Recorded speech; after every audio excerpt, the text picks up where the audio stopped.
Hello, Namaste. હું છું વૈભવી કાળે. Today I'm going to tell you about how to prepare for your board examination.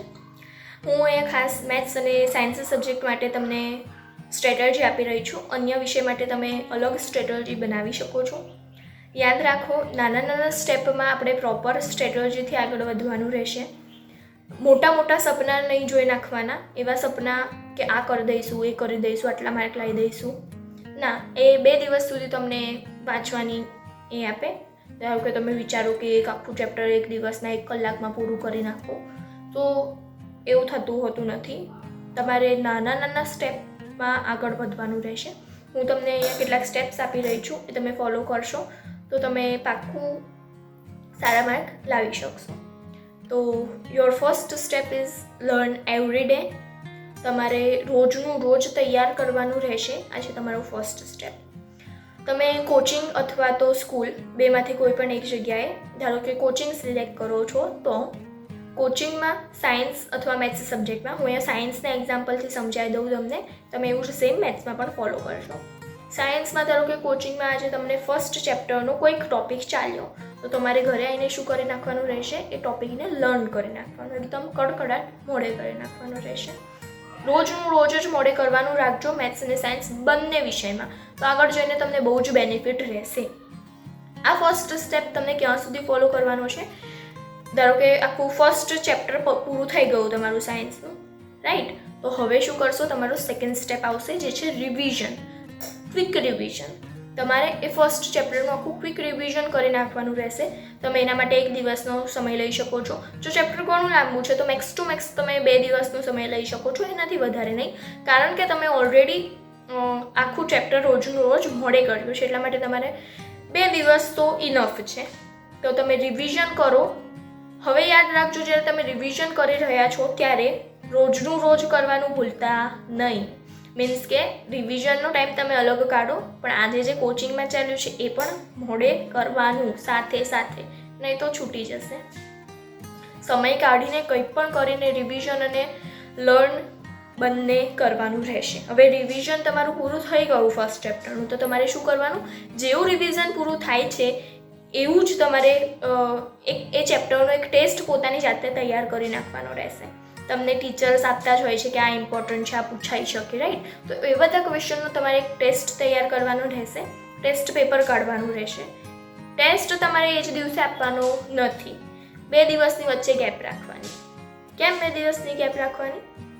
તમે હમણાં જ વાંચ્યું છે ને હમણાં જ ટેસ્ટ લખો છો તો એ સમથિંગ લાઈક ગોખો છો તમે, એવું થઈ જશે.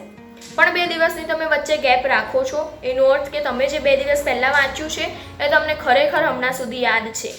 આ 2 દિવસની વચ્ચે તમારે સાયન્સનું ફર્સ્ટ ચેપ્ટર બિલકુલ પણ ખોલવાનું નહીં, કોઈ પણ ટોપિક જોવાના પણ નહીં. ટેસ્ટ આપવાના પહેલાં પણ એ ટોપિકને જોવાના નથી. ડાયરેક્ટ જ તમારે 2 દિવસ પછી ટેસ્ટ આપી દેવાની રહેશે. ઓકે? હવે ટેસ્ટ આપી દીધા પછી તમે ટેસ્ટ ચેક કરો. માર્ક તમારા સ્વેચ્છાએ જુઓ કેટલા છે, કયા કયા ટોપિકમાં કપાય છે, કઈ કઈ ભૂલો થાય છે.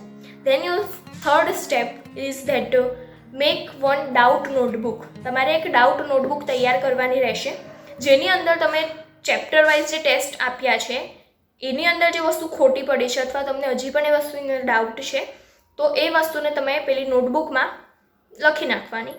એ ડાઉટ્સ સોલ્વ કરાવવાના. ટીચર પાસેથી એ ડાઉટ્સને તમે સોલ્વ કરાવો અને એ બધા ડાઉટ્સ તમારે પેલી ડાઉટ નોટબુકમાં ઉતારી નાખવાના. મેથ્સ અને સાયન્સ બંને સબ્જેક્ટ માટે આ તમને કામ આવશે.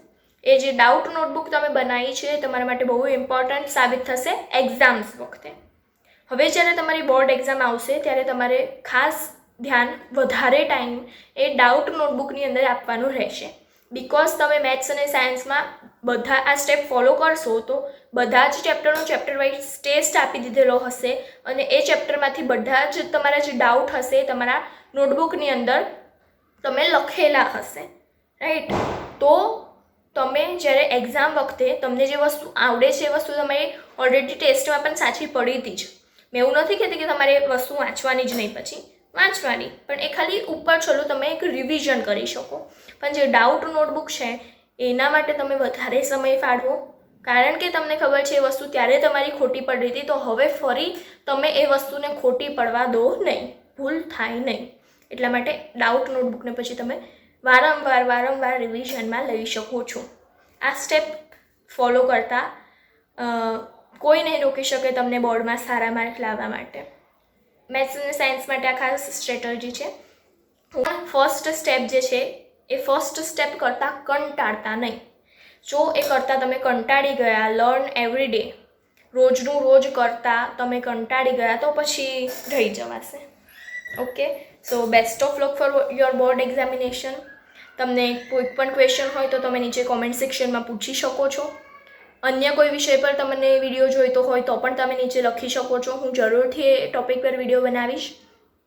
એન્ડ આ વિડીયો જો તમને હેલ્પફુલ લાગ્યો હોય, ગમ્યો હોય તો લાઈક કરી દેજો અને આ ચેનલને સબસ્ક્રાઈબ કરી દેજો. ધન્યવાદ.